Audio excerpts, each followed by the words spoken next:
3 NCERT math कक्षा 10 का हम लगाने जा रहे हैं। निम्न प्रत्येक द्विघात समीकरण में के का मान ज्ञात कीजिए, उसके दो बराबर मूल हों।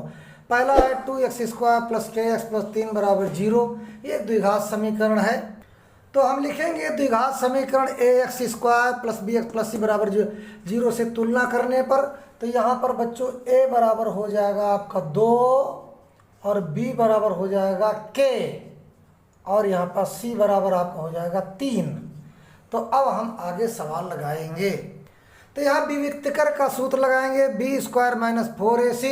तो यहाँ पर आपका b कितना है k, तो हम लिखेंगे k² माइनस 4 इंटू a कितना है 2 और c कितना है 3। तो k² माइनस 24 ये आपका विविक्तकर का सूत्र है। सवाल में कह रहा है k का ऐसा मान ज्ञात कीजिए उसके दो बराबर मूल हों। और बराबर मूल तब होंगे जब b² माइनस 4ac बराबर 0 होगा। दो बराबर वास्तविक मूल होंगे जब b² माइनस 4ac 0 होगा। तो हम यहाँ पर 0 रखेंगे। अब यहाँ विविक्तकर का मान 0 रखेंगे तो हो जाएगा k² माइनस 24। इसको इधर लाएंगे तो 24 बराबर k²। अब ये 2 है ना, इसका इधर रूट में हो जाएगा 24 बराबर k। तो यहाँ पर बच्चों फैक्टर भी कर लेंगे 2 जा 4 और 6 जा 24 बराबर के ऊपर लगाते हैं। तो देखिए हम लिखेंगे के बराबर यहाँ डबल 2 है ना, तो इसका निकाल लेंगे। इसका बन जाएगा आपका रूट 6। यहाँ प्लस में भी आएगा माइनस में भी आएगा। यहाँ पर के दो वैल्यू है प्लस और माइनस, क्योंकि माइनस माइनस भी प्लस होता है और प्लस प्लस भी प्लस तो होता है। तो दो मान हम रखेंगे। तो यहाँ के अभीष्ट मान यहाँ डबल है ना, दो मूल होंगे है ना। तो हम लिखेंगे एक हो जाएगा +2 रूट 6 और दूसरा हो जाएगा -2 रूट 6। यही दो आंसर आएंगे। यहाँ हम ax² plus bx plus c के रूप का बना लेंगे। तो इसका इससे मल्टीप्लाई करेंगे तो kx², फिर इसका इससे मल्टीप्लाई करेंगे तो -2kx और प्लस 6 बराबर 0। अब ax² plus bx plus c से तुलना करने पर तो यहाँ पर भैया एक मान आएगा आपका k और b का मान आएगा -2k और c का मान आएगा 6। और हमने बताया था उसके दो बराबर मूल हो कब, जब b² माइनस 4ac का मान 0 आए तब दो बराबर मूल आएंगे। तो यहाँ पर हम फार्मूला लगाएंगे विविक्तिकर का, विविक्तिकर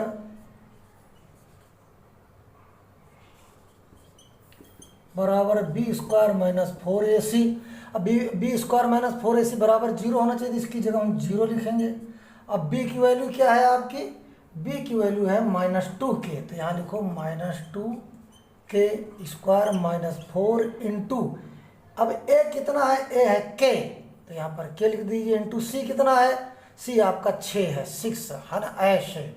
फिर यहाँ पर 0 आ जाएगा। अब देखो -2 प्लस हो जाएगा +4k² अब -4 छान 24k। तो यहाँ पर देख लीजिए 2 दूना 4k² और 4 छंग 24k आ गया। ऊपर लगाते हैं।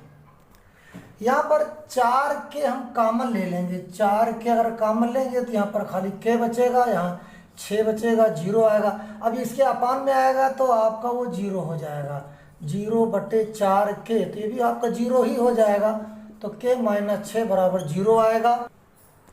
अगला सवाल देखते हैं, क्या एक ऐसी आम की बगिया बनाना संभव है जिसकी लंबाई चौड़ाई से दुगनी हो और उसका क्षेत्रफल 800 मीटर स्क्वायर हो? यदि है तो उसकी लंबाई और चौड़ाई ज्ञात कीजिए।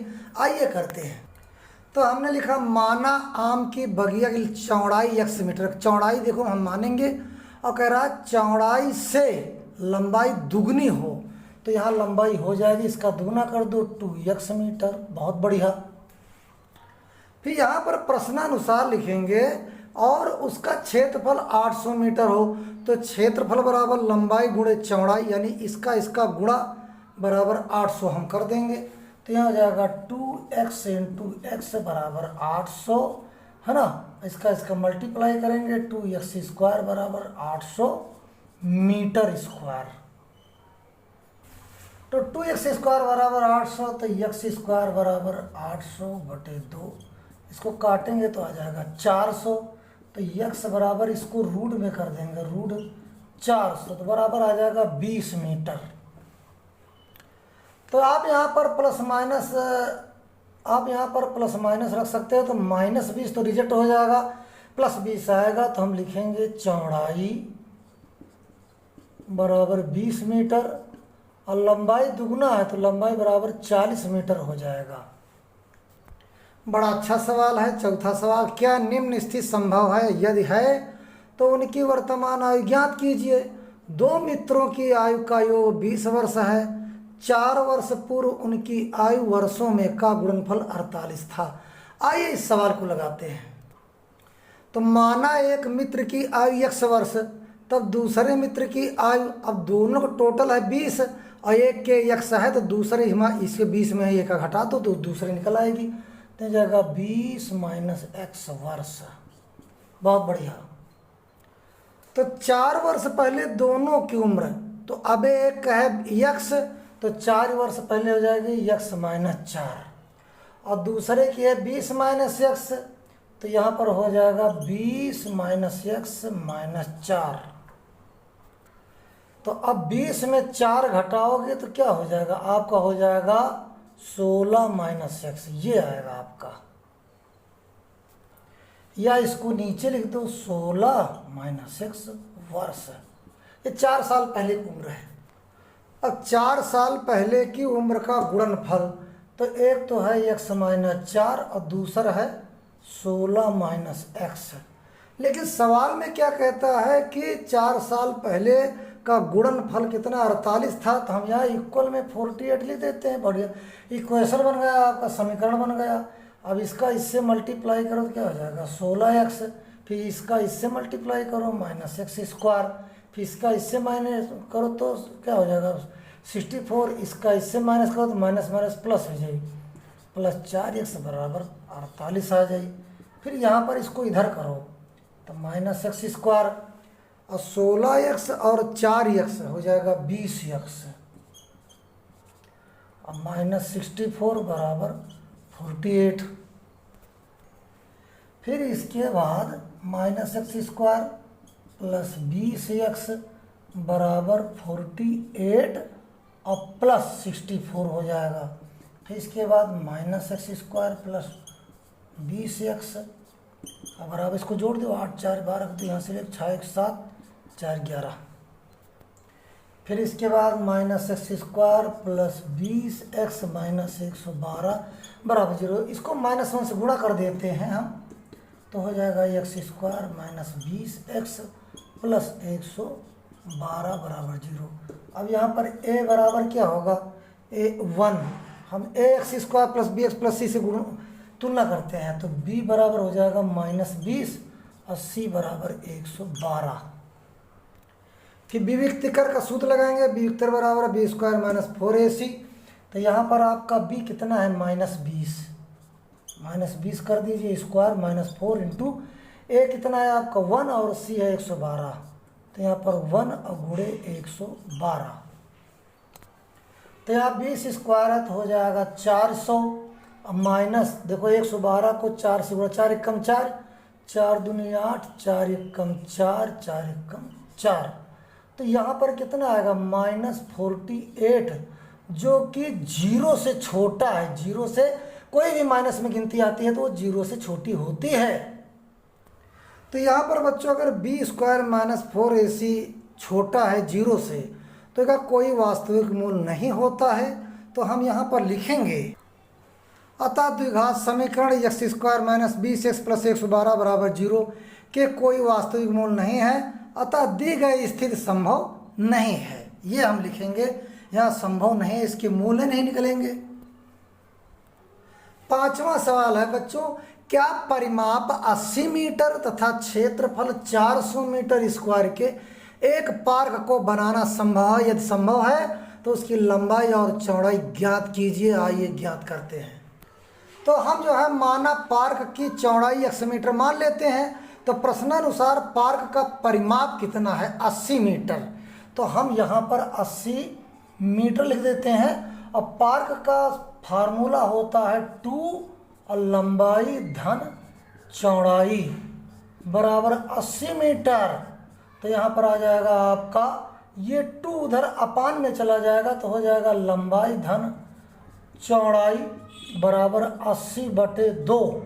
तो कितना हो जाएगा 40 मीटर। फिर यहाँ पर लंबाई हम रखेंगे और चौड़ाई हमने x मीटर माना है तो हम x लिख देंगे बराबर 40 मीटर। तो लंबाई प्लस x बराबर 40 मीटर। तो बच्चों यहाँ पर लंबाई बराबर आपकी लंबाई आ जाएगी 40 माइनस x मीटर। तो हमने अभी चौड़ाई भी माना और आपकी लंबाई भी आ गई। आगे चलते हैं। तो यहाँ पर लंबाई आई 40 माइनस x मीटर, चौड़ाई आई x मीटर जो हमने माना। अब पार्क का क्षेत्रफल बराबर लंबाई गुणे चौड़ाई। पार्क का क्षेत्रफल कितना है 400 मीटर स्क्वायर। तो हम यहाँ पर 400 रख देंगे और लंबाई हमारी है 40 माइनस x और इंटू में कर देंगे x। और यहाँ पर हम प्रश्नानुसार लिख देंगे, है ना। फिर आ जाएगा आपका 400 बराबर इसका इससे गुणा करो तो 40x, इसका इससे गुणा करो तो माइनस x स्क्वायर। तो ये 400 उधर ले जाएंगे तो 0 हो जाएगा। तो यहाँ पर minus x square plus 40x और माइनस 400। अब यहाँ पर हम क्या करेंगे, इसको प्लस में कर देंगे, ये माइनस से प्लस, यानी माइनस 1 से सबको गुणा कर देंगे तो x square minus 40x plus 400 और बराबर 0। तो ये हमारा समीकरण बना ax square plus bx plus c से तुलना करने पर। तो a बराबर यहाँ पर क्या आएगा 1 और b बराबर माइनस 40 और c बराबर 400। तो हम लिखेंगे b स्क्वायर माइनस 4ac। ये आपका विविक्तिकर का सूत्र है। तो फिर इसके बाद b का मान है माइनस 40 तो माइनस 40 स्क्वायर माइनस 4 इंटू एक मान है 1 और c का मान है 400 और बराबर विविक्तिकर। विविक्त क्या हो जाएगा 1600 तो बराबर क्या आएगा 0। तो विविक्तिकर b स्क्वायर माइनस 4ac बराबर 0 है तो दो बराबर वास्तविक मूल होते हैं। अगर b स्क्वायर माइनस 4ac बराबर 0 आएगा तो दो वास्तविक मूल होते हैं। अतः द्विघात समीकरण x square minus 40x plus 400 बराबर 0 के दो वास्तविक मूल होंगे, अतः पार्क को बनाना संभव है। द्विघात समीकरण x स्क्वायर माइनस 40 प्लस 400 बराबर 0 का प्रत्येक मूल बराबर माइनस b और बटे 2a। तो बच्चों ये तो फार्मूला वाला माइनस होगा, ये माइनस 40 हो जाएगा यहाँ पर। अब बटे 2 इंटू एक मान 1 तो माइनस माइनस प्लस 40 और बटे 2 तो यहाँ पर क्या हो जाएगा बराबर 20। तो यहाँ पर x बराबर क्या होगा, x बराबर 20 जो कि चौड़ाई है